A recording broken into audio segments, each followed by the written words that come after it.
And showtime. Ladies and gentlemen, welcome to the latest edition of the ChannelPro 5-Minute Roundup. A look at news, trends, and tips for the SMB channel in 5 minutes or thereabouts. My name is Rich Freeman. I am executive editor of the ChannelPro Network, seated side by side this week again with my co-host Eric Simpson, who is a business transformation and improvement consultant for MSPs and other IT providers. Eric, tell our audience where we are this week. This week, we are in Phoenix, Arizona, Rich, at the GlueX conference. That is right. That is IT Glue's annual partner conference.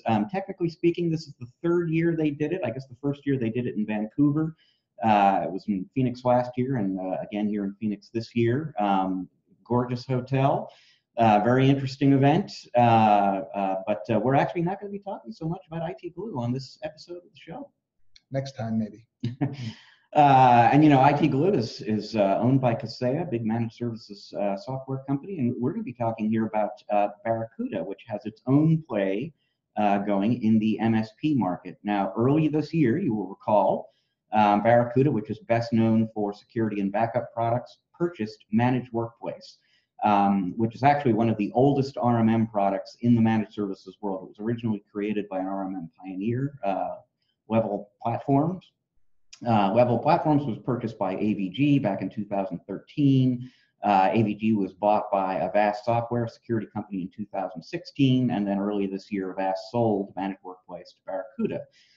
We had not heard a whole lot from Barracuda about Managed Workplace since then. They have been working quietly behind the scenes. They've been making changes. They created a cloud-hosted version of the product now. You can consume it 100% over the internet. On multiple continents. They've rolled out a new API connection to the Microsoft platform that allows you to control Office 365, for example, a little more closely. But today they shipped version 12 of Managed Workplace, and it really sort of clarifies their strategy for this product. If you were wondering, why does a security and BDR vendor make an investment in RMM software? They really see an opportunity to differentiate themselves among MSPs by having an RMM product that is, as they put it, the most security-centric RMM product on the market. And what that basically means is, through really tight connections with their own email security products and Intronis Backup, which is their BDR product, they're really going to be able to help an RMM do the best possible job, basically, of securing their clients. So whether you're a specialist in security or not, whether you're just trying to deal with the enormous problem of keeping your customers safe, and we all know that allowing a customer to get breached is probably the likeliest reason for you to get fired these days. If you are security first, security conscious, this product, says Barracuda, is going to be the RMM for you.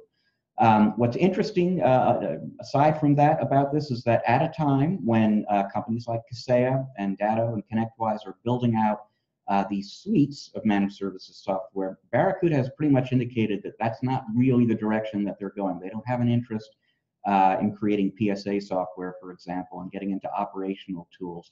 They might, they said, add some password management functionality to Managed Workplace down the road, which sort of gets them into an area that, you know, IT Glue and Passportal are in. But for the most part, they're really just going to stick with RMM and management, and they're really going to go 100% security first. Yeah, they're really paving their own path here, right, Rich? I mean, they're taking what we typically see being, you know, an RMM or a PSA tool, and then, acquiring the security functionality. So they're coming at it from the opposite direction, which is interesting.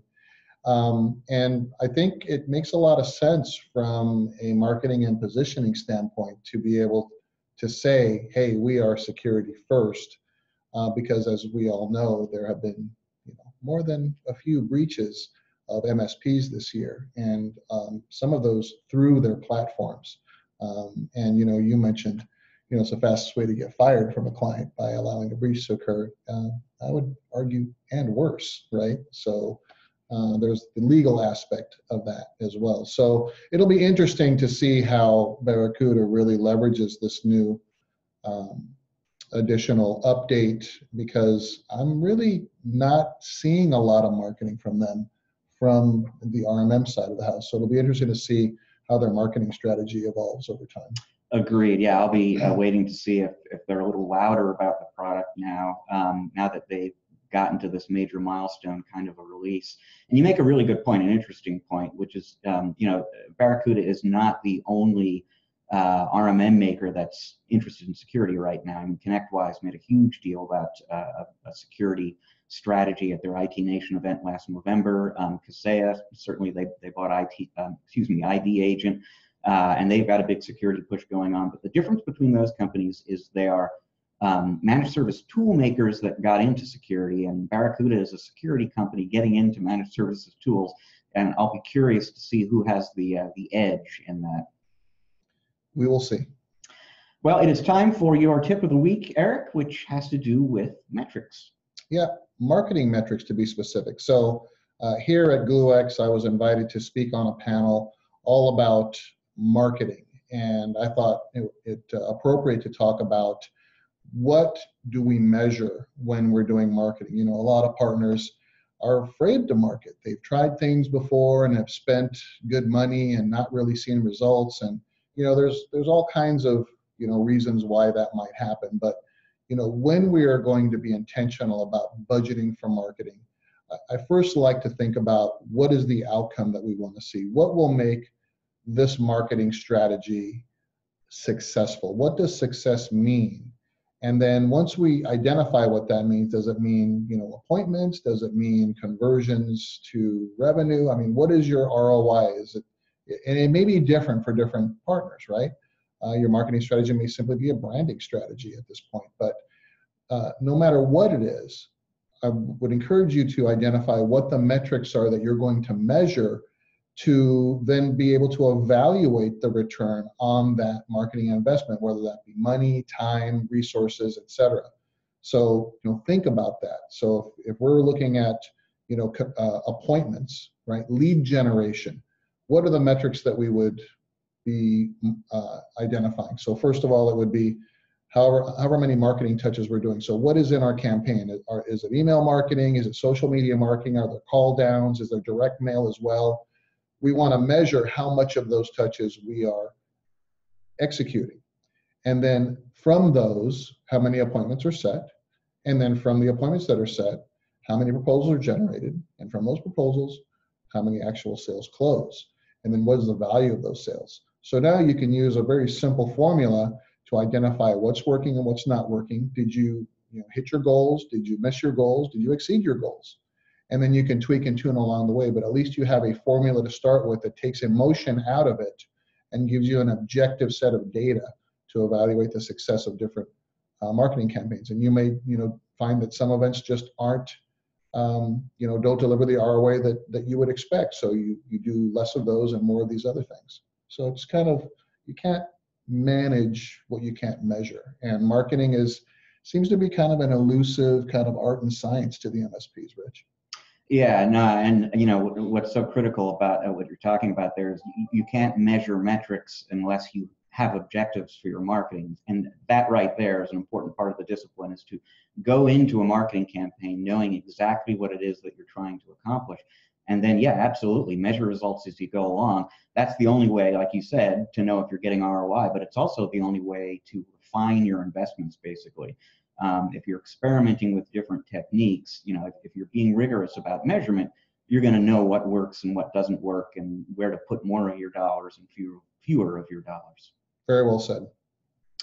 Well, that leaves us with time for just one more story here this week. And, it's yet another travel-related story. Frequent flyers that we are, Eric and I. And this one concerns the Internet of Things, or the Internet of Creepy Things, I suppose we can say this week. Recent announcement from the folks at Airbus. They're in the process right now through the end of the year of experimenting with a new IoT deployment on some of their airliners. Now, we all know that there have been IoT devices and sensors on planes for many years, and they're measuring speed and altitude and all the usual stuff.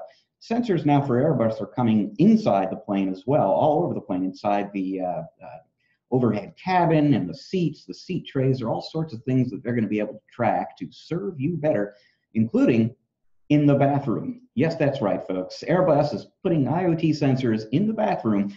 Now, this is, they say, going to allow them to, know if they're running low on soap in there, or they're running low on paper towels. And take care of that kind of situation proactively, but you got to ask yourself, do you want the airline to be keeping an eye on you in the airplane lavatory? Because, I mean, I see the challenge of them constantly having to, during flight, refill toilet paper and soap and, Kleenex that you're not supposed to flush, right? So there's definitely a need for that. Yeah, no, it's an issue that has plagued travelers for decades, and they've come up with a creative solution to that. And I'll be flying Boeings for the foreseeable future.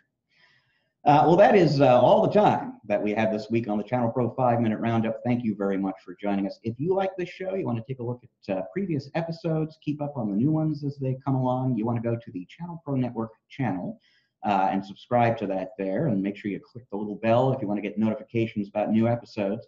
To read more about Barracuda and Managed Workplace and the IT Glue Conference, by the way, go to channelpronetwork.com. We have, in fact, got great new content on all sorts of stuff, including business growth strategies for you every day on that site. To learn more about Eric and his business, the work he does with his clients, you want to go to ericksimpson.com. That is ERICK Simpson.com. So once again, thank you very much for joining us on the show here. We will be back next week with another episode. Until then, enjoy the rest of your week. Eric and I are enjoying the rest of your week already.